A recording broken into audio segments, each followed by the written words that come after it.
យកដៃកងថ្ងាស់ស្រណោះណាស់ម្ចាស់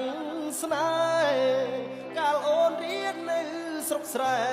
ខែដកស្ទូងភ្លៀងធ្លាក់ជោគជាំកងកញ្ចាស់មួយជួយឲ្យបងបានដុបមុំចៃដន្យថ្ងៃមួយភ្លៀងធំដួលរលំអូនអោបកបងអនុស្សាវរីយ៍បានញោមញីដួងចិត្តមិនគួរឃ្លាតកាយណាយចិត្តជុំជីវិតគួចផ្ដាច់បេះដូងរូបអូនមានភ័ព្វបានផ្លាំងទៅរៀនទីក្រុងអូនផ្លាំងទាំងពណ៌បេះដូងដល់ដីក្រុងអូនភ្លេចស្រុកស្រែបើកសៀវភៅអានភ័ក្រកលយានដានជាប់សៀវភៅ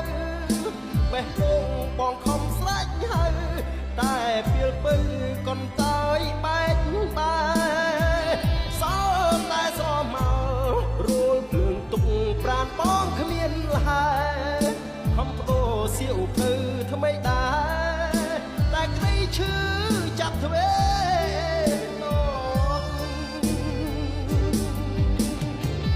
បងជ្រៀកបេះដូងវិញជាប់ធ្វើ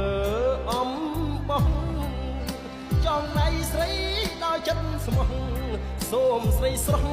សំដូចបំណ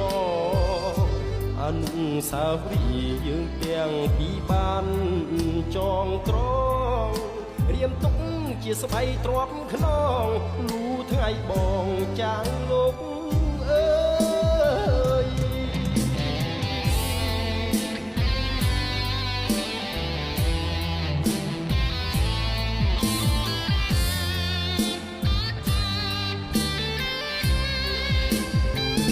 បើសៀវភៅអានទាំងកលយានតាមជាប់សៀវ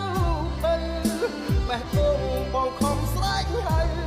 តែពេលពៅកុនតើយបែកបាយសល់តែស្រស់មករួលភ្លើងទុកប្រានបងគ្មានហើយខំបដូរសៀវភៅថ្មីដែរតែក្តីឈឺចាប់ទ្វេបងជ្រៀកបេះដូងវិញជាប់ធ្វើអំបោះចងដៃស្រីដល់ចិត្តស្មោះសូមស្រីស្រស់សំដូចបំណអនុស្សាវរីយ៍យើងទាំងពីរបានចងក្រងរៀមទុកជាស្បៃទ្រាំខ្នងលូថ្ងៃបងចាំងលោកអើអនុស្សាវរីយ៍យើងទាំងពីរបានចងក្រងរៀមទុក